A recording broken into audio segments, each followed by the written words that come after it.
اسی طرح قاتل جو ہے جس نے قتل کیا ہے تو قاتل سے قتل کا بدلہ لینے کے لیے بھی ہر بندہ قتل کا بدلہ نہیں لے سکتا۔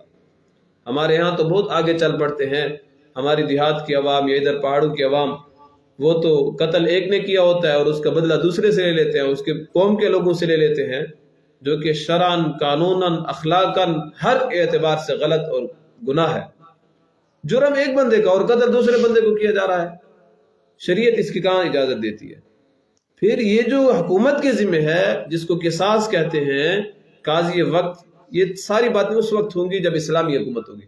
قاضی وقت دن مقرر کرے گا اور اپنا جلاد مقرر کرے گا، جلاد کو کہے گا کہ فلاں بندے کو قتل کرنا ہے، لیکن مقتول کے بیٹوں کو یا اس کے ورثاء کو بلایا جائے گا، معاف کرتے ہو تو ٹھیک، ورنہ آپ کے باپ یا آپ کے بھائی کے قاتل کو ابھی قتل کیا جائے گا۔ یہ حکومت کا کام ہے۔ جن چیزوں میں حکومت پھر سستی کرتی جاتی ہے تو وہاں پہ خونریزی بڑھتی جاتی ہے۔ من الشیطان الرجیم، بسم اللہ الرحمن ان الذين يكتمون ما انزلنا من البينات والهدى من بعد ما بيناه للناس في الكتاب اولئك يلعنهم الله ويلعنهم اللاعنون الا الذين تابوا واصلحوا وبينوا فاولئك اتوب عليهم وانا التواب الرحيم ان الذين كفروا وماتوا وهم كفار اولئك عليهم لعنة الله والملائكة والناس اجمعين خالدين فيها لا يخفف عنهم العذاب ولا هم ينظرون وإلهكم إله واحد لا إله إلا هو الرحمن الرحيم صدق الله العظيم اللهم صل على محمد النبی الامی وعلى آلہ وسلم تسلیما۔ معزز سامعین و ناظرین گرامی، سورۃ البقرہ آیت نمبر 159 تا 163 آپ حضرات کے سامنے تلاوت فرمائی۔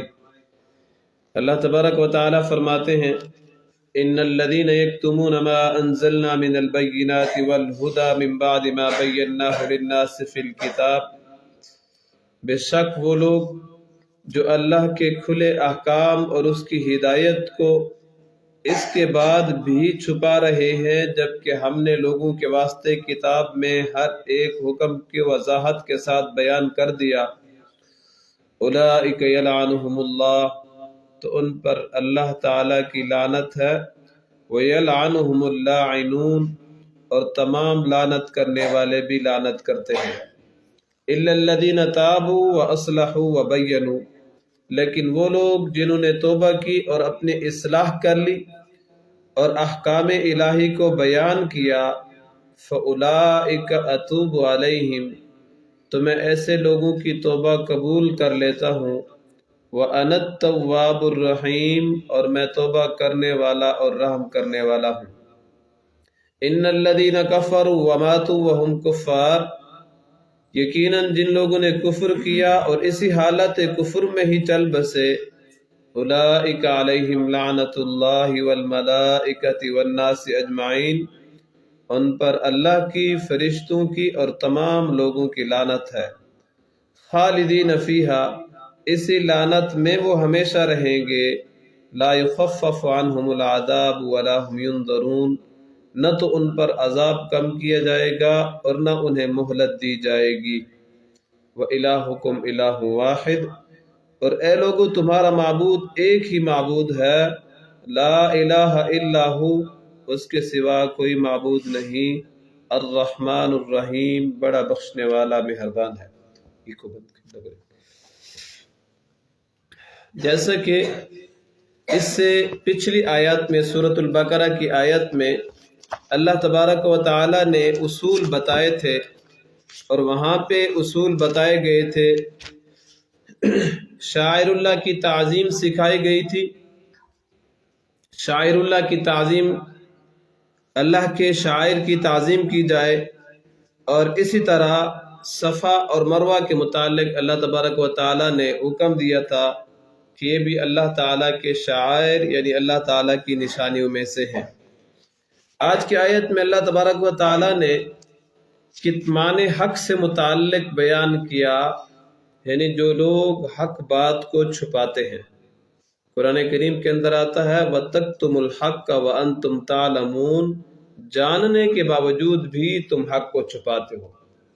اگرچہ یہ آیات بنی اسرائیل کے بارے میں تھی، یہود و نصارہ کے بارے میں تھی کہ وہ حق کو جاننے کے باوجود حق بات کو چھپاتے تھے، خصوصاً نبی کریم صلی اللہ علیہ وسلم سے متعلق سب کچھ جاننے کے باوجود چھپاتے تھے۔ قرآن کریم فرماتا ہے یعرفونہ کما یعرفون ابناءہم، نبی علیہ السلام کی پہچان ایسی تھی ان کے ہاں جیسے اپنے بیٹے کی پہچان ہوتی ہے، اس کے باوجود بھی انہوں نے حق بات کو چھپایا۔ تو کتمان حق بات کو چھپانا یہ بہت بڑا جرم ہے، جس اعتبار سے بھی ہو۔ جیسا کہ ان کے تورات میں، یہودیوں کی تورات میں رجم کا حکم تھا، یعنی جو بندہ زنا کر لے تو زانی بندے کو سزا دی جائے گی۔ سزا کا ذکر وہاں پہ موجود تھا، لیکن ان کے ہاں جو امیر بندہ جرم کر لیتا، گناہ کر لیتا، اس کو سزا دینے میں اور اس کو چھڑانے میں یہ کوشش کرتے کہ اس کو سزا نہ ملے، اور جہاں پہ غریب بندہ جرم کرتا تو غریب بندے کو سزا مل جاتی۔ گویا امیر کے لیے قانون الگ تھا، غریب کے لیے قانون الگ تھا۔ اور اسی طرح اللہ تبارک و تعالیٰ نے ان کے بارے میں فرمایا کہ ایسے لوگ لعنت کے مستحق ہیں، حق بات جاننے کے باوجود بھی جو حق بات کو چھپائیں۔ یہاں پہ ایک بات کا ذکر آ گیا تو اس بات کی وضاحت ضروری ہے، جیسے یہاں پہ رجم کا ذکر ہوا۔ رجم کہتے ہیں یا سنسار کہ اگر کوئی بھی شادی شدہ بندہ مسلمان وہ زنا کر لے تو پھر اس کو سنسار کیا جاتا ہے، اس کو گڑھے میں کھڑا کر کے اس کو پتھر مارے جاتے ہیں۔ لیکن یہ سزا تب دی جائے گی جب اسلامی حکومت ہوگی، اسلامی نظام ہوگا۔ یہ سزا تب ہوگی جب حکومت وقت کی طرف سے اس کو سزا دی جائے گی۔ یہ سزا تب ہوگی یا تو اس پر 4 گواہ ہوں جنہوں نے اس کو گناہ کرتے ہوئے آنکھوں سے دیکھا ہو۔ یہ سزا تب ہوگی جب وہ بندہ خود اقرار کرے کہ میں نے گناہ کیا ہے، ورنہ صرف شک کی وجہ سے فلاں بندے کو فلاں طرف ہم نے جاتے دیکھا، فلاں گھر سے نکل رہا تھا، فلاں کے ساتھ جا رہا تھا، ان چیزوں کی وجہ سے اس بیان کرنے والے کو تو سزا مل سکتی ہے، اس بندے کو سزا نہیں مل سکتی جب تک کہ وہ 4 گواہ پکڑ کر نہیں لائے گا۔ حضرت مولانا مفتی محمود رحمۃ اللہ علیہ، لوگ ان کو سیاسی اعتبار سے جانتے ہیں، ایک علمی مقام تھا حضرت مولانا مفتی محمود رحمۃ اللہ علیہ کا۔ ان کے دور کے علماء اکٹھے ہوئے اور ایک فتویٰ تیار کیا کہ حضرت یہ جو سنساری ہے کہ جو شادی شدہ بندہ زنا کر لے تو اس کو پتھر مار مار کے اس کو موت دی جائے گی، یہ سخت سزا ہے، مارنا تو ویسے ہی ہے، لہٰذا ہم اس کی سزا تھوڑی سی ہلکی کرتے ہیں۔ آج کل جدید دور ہے، کلاشن کوپ کا دور ہے، ایک فائر کریں گے اس کو بس تاکہ وہ مر جائے، فائر کریں گے۔ تو مفتی محمود رحمۃ اللہ نے کہا آپ لوگوں نے فیصلہ کر لیا؟ انہوں نے کہا ہم نے فیصلہ کر لیا۔ تو کہا آپ نے اس مجرم کے حق میں نہیں بلکہ اس کے خلاف فیصلہ دیا۔ حیران ہو گئے علماء، کیسے؟ کہا اس کے لیے 4 گواہوں کا ہونا ضروری ہے، ہر بندہ کہے گا کہ میں نے آنکھوں سے دیکھا ہے، اس کے بعد اس بندے کو سزا دی جائے گی، اور سزا پھر اس کو پتھر مارے جائیں گے، ایک پتھر لگا، دوسرا پتھر لگا، تیسرا پتھر لگا۔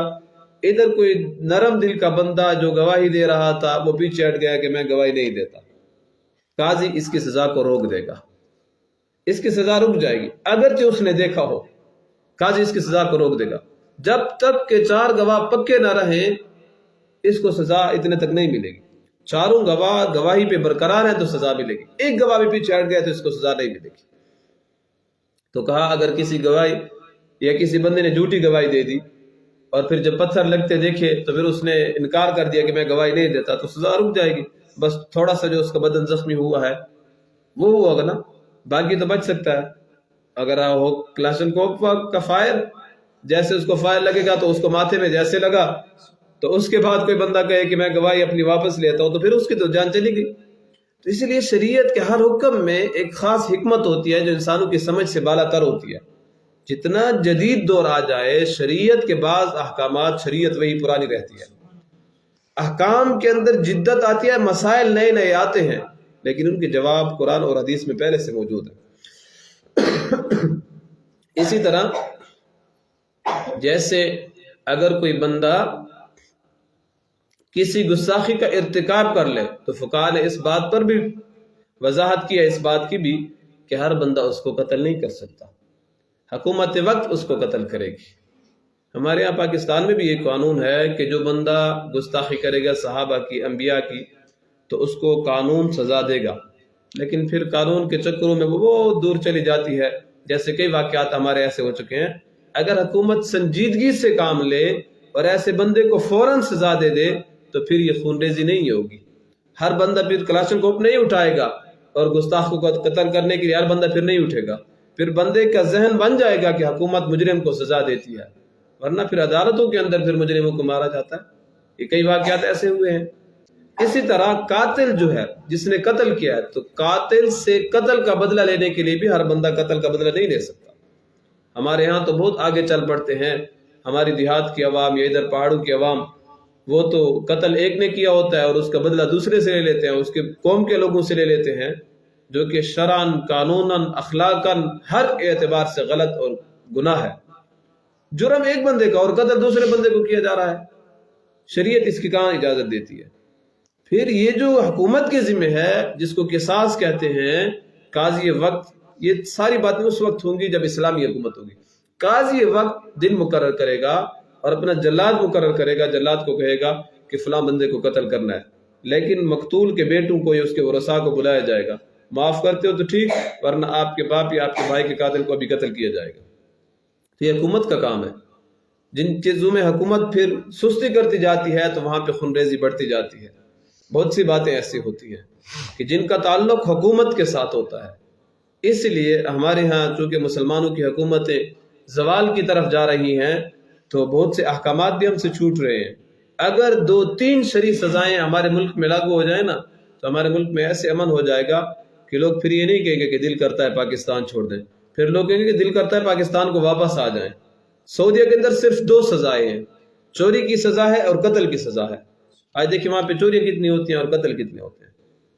کوئی بندہ قتل نہیں کرتا ڈر کی وجہ سے کہ مجھے قتل کے بدلے میں قتل کیا جائے گا، اور حکومت فوراً قتل کرتی ہے اس کو۔ ابھی ایک بہت بڑا شہزادہ تھا، اس نے قتل کیا، اس کے لیے سفارشیں، قوم کے لوگ آ گئے، اشعار پڑھتے رہے، اس سوشل میڈیا پہ بہت وائرل ہوا اس کا، قسم قسم کے انہوں نے اپنی پگڑیاں رکھ دی مقتول کے ورثاء کے سامنے، معاف کر دو، اشعار پڑھے، لیکن اس نے کہا نہیں، میں اپنے باپ کے قتل کا بدلہ لوں گا۔ شریعت اس کو اجازت دیتی ہے، لے سکتا ہے۔ تو بہرحال اگر یہ قانون لاگو ہو جائے نا، جیسے کہ پھر آج کل سوشل میڈیا کا دور ہے، اگر کسی بندے نے چوری کی، چور کا ہاتھ کاٹا گیا، ویڈیو بن گئی، فیس بک پہ، سوشل میڈیا کی باقی جو ذرائع ان پہ گئی، تو پھر پورے علاقے میں، بلکہ جہاں جہاں تک ویڈیو جائے گی لوگوں کے کان کھڑے ہو جائیں گے کہ شریع سزائیں نافذ ہو چکی ہیں۔ کوئی بندہ چوری کرنے کے لیے جب چوری کرنے کا سوچے گا تو 10 بار سوچے گا کہ میں نے چوری کرنی ہے تو میرے ساتھ آگے کیا ہونا ہے۔ تو تورات کے اندر رجم کا حکم تھا، سنگساری کا حکم تھا، لیکن انہوں نے اس کو چھپایا۔ تو یہاں سے یہ کچھ مسائل چل پڑے کہ کچھ مسائل کا تعلق، احکامات کا تعلق حکومت سے ہوتا ہے، لیکن حکومت بعض دفعہ ان معاملات میں سستی کرتی جاتی ہے تو پھر ہر بندہ قانون کو اپنے ہاتھ پہ اٹھاتا ہے۔ اگر حکومت سنجیدگی سے کام لے تو پھر یہ خونریزی، یہ ساری چیزیں ختم ہو سکتی ہیں۔ تو اللہ تبارک و تعالیٰ نے ان لوگوں کے بارے میں فرمایا، ان الذین یکتمون ما انزلنا من البینات، بے شک وہ لوگ جو اللہ کے کھلے احکام اور اس کی ہدایت کو اس کے بعد بھی چھپا رہے ہیں، جبکہ ہم نے لوگوں کے واسطے کتاب میں ہر ایک حکم کے ساتھ، ہر ایک حکم کو وضاحت کے ساتھ بیان کر دیا۔ نبی کریم صلی اللہ علیہ وسلم نے فرمایا حق بات کو چھپانے سے متعلق، من سئل علما فکتمہ الجم یوم القیامت بلجام من نار، جس بندے سے کوئی مسئلہ پوچھا گیا اور اس نے اس مسئلے کو چھپایا، قیامت کے دن اس بندے کو آگ کی لگام ڈالی جائے گی۔ اللہ تعالیٰ محفوظ فرمائے۔ آگ کی لگام ایسے بندے کو ڈالی جائے گی جس بندے نے مسئلے کو چھپا دیا اور حق بات کو بیان نہیں کیا۔ مولانا عبید اللہ سندھی رحمۃ اللہ علیہ، انہوں نے ساری زندگی درس قرآن کریم میں گزاری اور اتنے قرآن کریم کے درس میں ماہر تھے کہ تعلیم یافتہ لوگوں کو 6 ماہ میں قرآن کریم سے واقف کرا دیتے تھے۔ آدھے سال کے اندر قرآن مجید کے متعلق مسائل اور ترجمہ اور اس سے متعلق، اور ان سے انگریز اتنا خوف زدہ تھا کہ ان کا ہندوستان میں داخلہ بند تھا۔ پھر ان 25 سال جلاوطنی تھی مولانا عبید اللہ سندھی رحمۃ اللہ علیہ پہ، 25 سال اپنے ملک سے جلاوطن رہے۔ پھر ان کے جو استاد تھے انہوں نے اشارہ دیا کابل کی طرف چلے جاؤ، مولانا عبید اللہ سندھی رحمۃ اللہ علیہ کابل کی طرف چلے گئے۔ اور پھر کابل جا کر وہاں کابل کو انگریز کے پنجے سے آزاد کیا، اور پھر وہاں پہ 1 سال گزارا، پھر ترکی میں چلے گئے، ترکی میں 4 سال گزارے، وہاں کے لوگوں کو غفلت کی نیند سے جگایا اور قرآن کریم کے دروس سے ان کو اور قرآن کریم کی تعلیم سے آگاہ کیا، پھر حجاز مقدس کا رخ کیا، مکہ اور مدینہ کا رخ کیا، 12 سال مکہ مکرمہ میں مقیم رہے، اور انگریز اتنا خوفزدہ تھا، ان سے اتنا خوفزدہ تھا کہ وہاں پہ ان کے پیچھے جاسوس چھوڑ دیے۔ مولانا عبید اللہ سندھی رحمۃ اللہ علیہ خانہ کعبہ کا طواف کر رہے ہیں، دوران طواف ایک جاسوس پیچھے مولانا عبید اللہ سندھی رحمۃ اللہ علیہ کے پیچھے طواف کر رہا ہے۔ انہوں نے پیچھے مڑ کر دیکھا تو کہا بدبخت، اللہ کے گھر میں بھی مجھے نہیں چھوڑا، یہاں پہ تو میری جاسوسی کر رہا ہے۔ تو بہرحال مولانا عبید اللہ سندھی رحمۃ اللہ علیہ فرماتے ہیں کہ انقلاب کے لیے ضروری ہے کہ تعلیم کو زبردستی قرار دیا جائے، جیسے کہ یورپی ممالک میں دنیاوی تعلیم کو زبردستی قرار دیا گیا ہے، جبری قرار دیا گیا کہ ہر بندہ تعلیم حاصل کرے گا۔ تو مولانا عبید اللہ سندھی رحمۃ اللہ علیہ انہی آیات کی روشنی میں فرماتے ہیں کہ تعلیم جبری ہونی چاہیے، ہر بندے کو تعلیم دینی چاہیے، ہر بندے کو قرآن کریم شریعت کے مسائل سے واقفیت ہونی چاہیے۔ آج کتنے بندے ہمارے ایسے ہیں جن کو کلمہ تک نہیں آتا، نماز کے بارے میں تک پتہ نہیں ہوتا، مسلمان خود کو کہتے ہیں، لیکن اس بارے میں بہت سے مسائل ہمارے ساتھ لوگ شیئر کرتے رہتے ہیں۔ ایک بندے نے اپنی بیوی سے پوچھا کہ ہمارے نبی کا نام کیا، تو اس نے کہا حضرت عمر۔ جب افغانستان پہ امریکہ حملہ کرنے کے لیے آیا تو ایک بوڑھی عورت کہنے لگی کہ ملا عمر کو گرفتار کرنے کے لیے آئے ہیں امریکہ والے، ملا عمر تو ہمارا نبی ہے نا، یہی الفاظ تھے اس کے۔ اب اس نے اس کو نبی سمجھا ہوا تھا، نعوذ باللہ۔ یہی حد ہے ہماری اسلامی معلومات کی، لیکن مجھے افسوس اپنے لوگوں پہ ہوتا ہے، غیروں پہ نہیں ہوتا۔ کیوں؟ جب ہم اپنے لوگوں کو اسلامی تعلیم سے اور اپنے عقائد سے ان کو آگاہ کرتے ہیں تو کچھ مصلحت پسند ہمیں کہتے ہیں یہ فرقہ واریت ہے۔ صحابہ کرام کا تعارف کیا جائے، صحابہ کرام کی فضیلت بیان کی جائے، صحابہ کرام کے مرتبے کو بیان کیا جائے، اپنے عقیدے کو بیان کیا جائے، بعض مصلحت پسند اس کو فرقہ واریت سمجھتے ہیں۔ اور دوسرے ممالک کے جو لوگ ہیں، دوسرے مذاہب کے، وہ اپنے بچے کو اپنے مذہب سے متعلق معلومات فراہم کرتے ہیں۔ چھوٹا سا بچہ ہوگا، مجھے یہاں پہ یہ بات بیان کرتے ہوئے بھی شرم محسوس ہوتی ہے کہ اگر ہمارے پڑھے لکھے بندے کو غیر مذہب کے ایک شاگرد کے سامنے بھی کھڑا کر دیا جائے نا تو اس شاگرد کو لاجواب نہیں کر سکے گا۔ کیوں؟ وہ ان معاملات میں دلچسپی لیتے ہیں، اور ہمارے ہاں کسی بندے کو عقیدہ سمجھایا جائے، کیا ضرورت ہے ان چیزوں کی، کیا ضرورت ہے ان چیزوں میں، تم پڑے ہوئے ہو، صحابہ کر رہے ہو، اسی طرح تم حضرت ابوبکر صدیق کی امامت کو ثابت کر رہے ہو، اسی طرح مختلف مسائل ہیں۔ لیکن جب بات پھنس جاتے ہیں تو پھر کہتے فلاں۔ جب ہم تخصص کر رہے تھے، بعض باتیں بیان کرتے ہوئے مجھے شرم آتی ہے، تخصص کر رہے تھے تو مجھے بندہ کہنے لگا تخصص کہاں پہ کر رہے ہو؟ یعنی مفتی کا کورس۔ میں نے کہا ڈیرہ اسماعیل خان میں مفتی عبدالواحد قریشی صاحب کے پاس۔ کہا سرگودا میں مولانا الیاس گھمن صاحب نے آگ لگائی ہوئی ہے، ڈیرہ اسماعیل خان میں مفتی عبدالواحد قریشی نے آگ لگائی ہوئی ہے، تم پڑھ کر رابن میں آگ لگا دو گے، رابن میں آگ لگا دو گے۔ میں نے کہا کون سی آگ کی آپ بات کریں، یہ فرقہ واریت ہے، فلاں چیز ہے، فلاں چیز ہے۔ وہی بندہ تھا جب تحقیقی مسئلے کے بارے میں پھنسا نا تو مجھ سے رابطہ کیا، اب تو آگ لگانے والے بندے سے کیوں بات کرتا ہے؟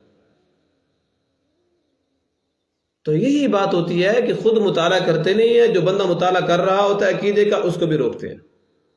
تو کم از کم انسان کو شریعت کے بارے میں معلومات ہونی چاہیے۔ ہم سے تو وہ یہودی بھی اس معاملے میں آگے ہیں کہ ان کے بچے کے پاس علم ہے، باقی میں ان سے چھوٹے طبقے کے لوگوں کی بات نہیں کرتا، ان کے پاس تو معلومات ہوتی ہیں۔ یہ ہمارے باقی جتنے فرقے ہیں ان کے یہ مناظرے ہو گئے، بحث مباحثہ ہوگا، ہمارے لوگوں کو لاجواب کیوں کر دیتے ہیں؟ اپنے عقیدے کا ہمیں پتہ نہیں ہوتا۔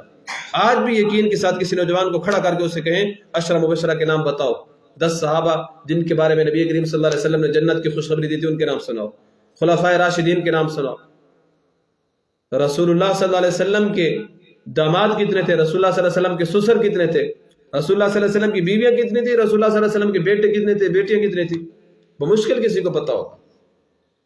اور نوجوان کو کھڑا کر کے اسے کہنا کرکٹ کی ٹیم انڈیا کی ٹیم کے کھلاڑیوں کے نام بتاؤ، ایک ساتھ ابھی دسے سی سارے دینا.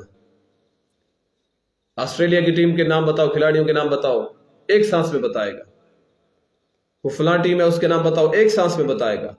ان کا حلیہ بھی بتائے گا، ان کی شرٹ کا رنگ بھی بتائے گا. لیکن اسلام سے متعلق مجھے تو پتہ نہیں ہے، پھر سیکھے گا بھی نہیں، پھر تنقید بھی کرے گا. بہرحال مولانا عبید اللہ سندھی رحمۃ اللہ علیہ ان آیات کی تشریح میں فرماتے ہیں کہ تعلیم، دینی تعلیم جبری ہونی چاہیے. ضرور اپنے بچوں کو اور لوگوں کو تعلیم حاصل کراؤ. جب تک مسلمان حصول تعلیم کے اصول پر عمل کرتے رہے تو مسلمان ترقی کی راہ پر گامزن رہے. جب مسلمانوں نے حصول تعلیم چھوڑ دیا، تعلیم حاصل کرنا چھوڑ دیا، تو اب مسلمان تنزلی کا شکار ہو رہے ہیں. ہم تعلیم بس انگریزی تعلیم کو سمجھتے ہیں. میں انگریزی تعلیم کا مخالف نہیں ہوں.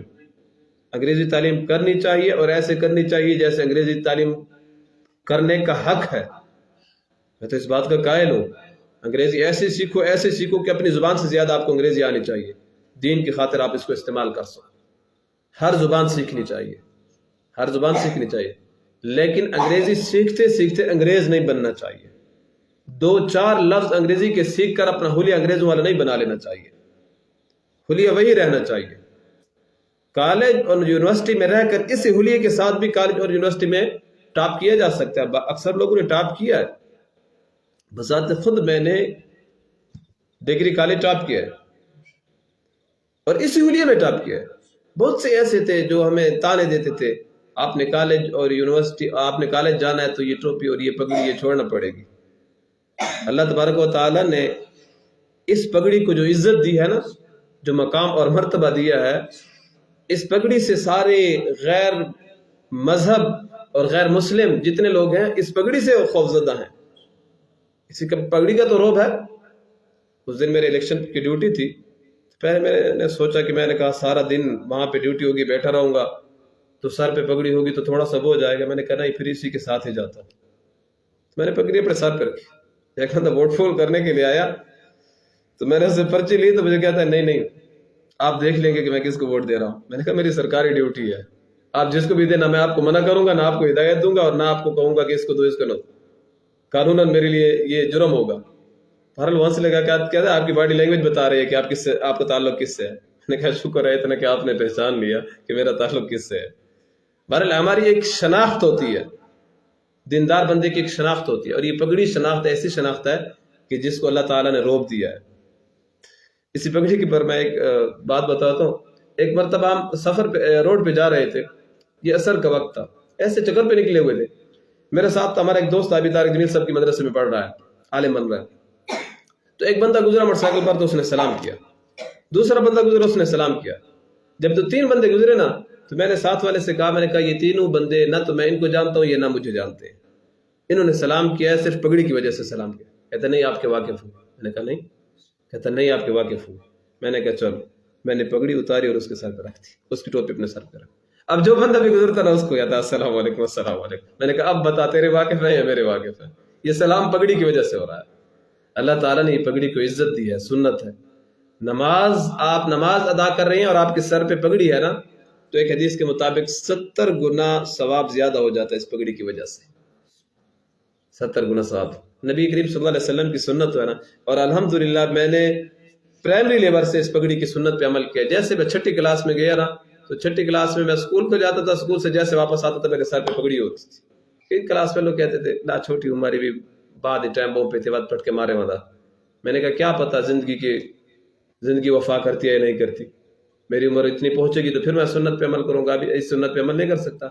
اور قدرتی طور پہ جب بندہ بچپن میں پگڑی کا استعمال کرے تو بہت خوبصورت لگتی ہے چھوٹی عمر میں، تو اس کا اہتمام کرنا چاہیے. تو بہرحال مولانا عبید اللہ سندھی رحمۃ اللہ علیہ فرماتے ہیں کہ تعلیم کو لازمی قرار دینا چاہیے، یہ تعلیم لازمی ہونی چاہیے. تو فرمایا ان الذين يكتمون ما انزلنا من البينات والهدى من بعد ما بيناه للناس في الكتاب. یہاں پہ 2 باتوں کا ذکر ہے، بینات اور ہدا، جس کو بینات اور ہدایت بھی کہتے ہیں. ایسی واضح باتیں جو تھوڑی سی معمولی توجہ کے ساتھ انسان کی سمجھ میں آ جائیں، ان کو کہتے ہیں بینات. اور ہدایت ایسی باتوں کو کہتے ہیں جن کو سمجھنے کے لیے استاد کی ضرورت ہوتی ہے. استاد کی رہنمائی کے بغیر جو چیز سمجھ نہ آئے، کہتے ہیں نا فلاں کی وجہ سے بندہ ہدایت کے راستے پر آیا، تو ہدایت کسی سمجھانے والے کی وجہ سے ہوتی ہے، اور بینات یہ واضح باتیں ہوتے ہیں جو تھوڑی سی سمجھ کے ساتھ انسان توجہ کے ساتھ انسان کی سمجھ میں آ جاتی ہیں. اللہ تعالیٰ نے یہاں پہ لوگوں کا ذکر کیا، اولئک یلعنہم اللہ ویلعنہم اللاعنون، ایسے لوگوں پر جو حق کو چھپاتے ہیں ان پر اللہ اور تمام لعنت کرنے والے لعنت کرتے ہیں. یہاں لعنت کے متعلق بھی ایک مسئلہ سن لینا چاہیے کہ لعنت کس بندے پہ کی جا سکتی ہے اور کس پہ نہیں کی جا سکتی. جس بندے کا کفر پہ خاتمہ ہوا ہو اس بندے پہ بندہ لعنت کر سکتا ہے. فرعون، نمرود، ابو جہل، ان لوگوں پہ بندہ لعنت کر سکتا ہے جن کا خاتمہ کفر پر ہوا ہے. اسی طرح بعض برائیوں پر لعنت کی گئی ہے، چوری پر لعنت کی گئی ہے. لعن اللہ السارق، اللہ تعالیٰ چور پر لعنت کرتا ہے. لعن اللہ من سب والدی، جو بندہ اپنے والدین کو گالیاں دیتا ہے اللہ تعالیٰ اس پر لعنت کرتا ہے. اور صحابہ کرام کے متعلق جو بندہ بک بک کرے اس کے متعلق بھی ہے لعنت اللہ علی شرکم، تمہاری اس برائی پر لعنت ہو. یعنی جو بندہ صحابہ کرام کے بارے میں غلط باتیں کرے.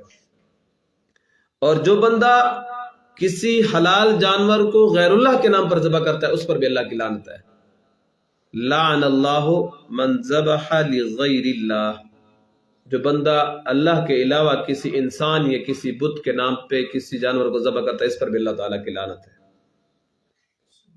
اور ایک حدیث کے اندر تو جہاد سے متعلق آتا ہے کہ جہاد کے متعلق بعض لوگ کہیں گے کہ ابھی جہاد کا وقت نہیں ہے، تو ان کے متعلق اللہ، اس کے فرشتے اور تمام مخلوقات کی ایسے لوگوں پر لعنت ہوگی. اور یہ جہاد کا انکار کرنے والے عام لوگ نہیں ہوں گے، پڑھے لکھے علمی لوگ ہوں گے، دوسرے الفاظ میں علماء سو ہوں گے جو واضح انکار کر دیں گے جہاد کا وقت نہیں ہے. کیونکہ نبی کریم صلی اللہ علیہ وسلم کی واضح حدیث موجود ہے، الجہاد ماضٍ الی یوم القیامہ، جہاد قیامت تک جاری و ساری رہے گا. پھر یہ مختلف ممالک میں ہو سکتا ہے، کبھی ایک جگہ پہ، کبھی دوسری جگہ پہ، کبھی تیسری جگہ پہ، یہ سلسلہ چلتا رہے گا. ہاں درمیان میں کچھ وقفہ ایسا، کچھ گیپ ایسا آ گیا کہ ٹوٹ چکا تو وہ الگ بات ہے، لیکن جاری رہے گا حتیٰ کہ حضرت امام مہدی آئیں گے، پھر حضرت عیسیٰ علیہ السلام کا نزول ہوگا. عیسیٰ علیہ السلام کا نزول ہوگا. تو ایسے بندوں پر بھی لعنت ہوگی، ایسے بندوں پر بھی. تو عام مسلمان پر تو بندہ لعنت نہیں کر سکتا. ہمارے عرف میں کہہ دیتے فلاں پر لعنت ہو، فلاں پر لعنت ہو، تو مسلمان پر لعنت نہیں کی جا سکتی. جس کا کفر پر خاتمہ یقینی ہو اور کفر پر اس کا خاتمہ ہو اس بندے پر بندہ لعنت کر سکتا ہے. ہاں اللہ تعالیٰ نے جھوٹ بولنے والوں پر لعنت کی ہے، لعنت اللہ علی الکاذبین، جھوٹ بولنے والوں پر اللہ کی لعنت ہے. تو بہرحال آگے اللہ تعالیٰ نے فرمایا الا الذین تابوا، ہاں جن لوگوں نے توبہ کر لی، واصلحوا اور اپنے اصلاح کر لی، وبینوا اور احکام الہی کو بیان کیا، جس کو چھپاتے رہے جس مسئلے کو اس کو بیان کر دیا. فاولئک اتوب علیہم، تو اللہ تعالیٰ فرماتے ہیں میں ایسے لوگوں کی توبہ قبول کر لیتا ہوں. وَأَنَا التَّوَّابُ الرَّحِيمُ، اور میں توبہ قبول کرنے والا اور رحم کرنے والا ہوں. ان الذین کفروا وماتوا وهم کفار، یقیناً جن لوگوں نے کفر کیا اور اسی حالت میں کفر ہی کی حالت میں چل بسے، مسلمان نہیں ہوئے، ان کے بارے میں بھی اللہ تعالیٰ فرماتے اولئک علیہم لعنۃ اللہ والملائکۃ والناس اجمعین، ان پر اللہ کی، فرشتوں کی اور تمام لوگوں کی لعنت ہے. یعنی صرف اللہ کی نہیں، کفر کی حالت میں مرنے والوں، کفر کی حالت میں اللہ کی بھی ہے، فرشتوں کی بھی ہے، اور تمام لوگوں کی ان پر لعنت ہے جو کفر کی حالت میں مر رہے ہیں. اور یہ لعنت کب تک ہوگی؟ خالدین فیہا، اس لعنت میں ہمیشہ ہمیشہ رہیں گے. لا یخفف عنہم العذاب، لعنت کا معنی کیا ہوتا ہے؟ لعنت یہ اپوزٹ ہے، متضاد ہے، الٹ ہے رحمت کا، یعنی رحمت سے دوری. تو رحمت سے دوری ہوگی تو اللہ کا عذاب ہوگا نا. آگے اللہ تعالیٰ فرماتے ہیں لا یخفف عنہم العذاب، اسی لعنت میں رہیں گے. لا یخفف عنہم العذاب، نہ تو ان پر عذاب کو کم کیا جائے گا، ولا هم ينظرون، اور نہ انہیں مہلت دی جائے گی. وَإِلَٰهُكُمْ إِلَٰهٌ، اس دنیا میں تو مہلت اللہ تعالیٰ دے دیتا نا، خاص کر ظالم کو، ظلم کرنے والے کو، شرک کرنے والے کو اللہ تعالیٰ مہلت دے رہا ہوتا ہے، کتنا آگے جاتا ہے.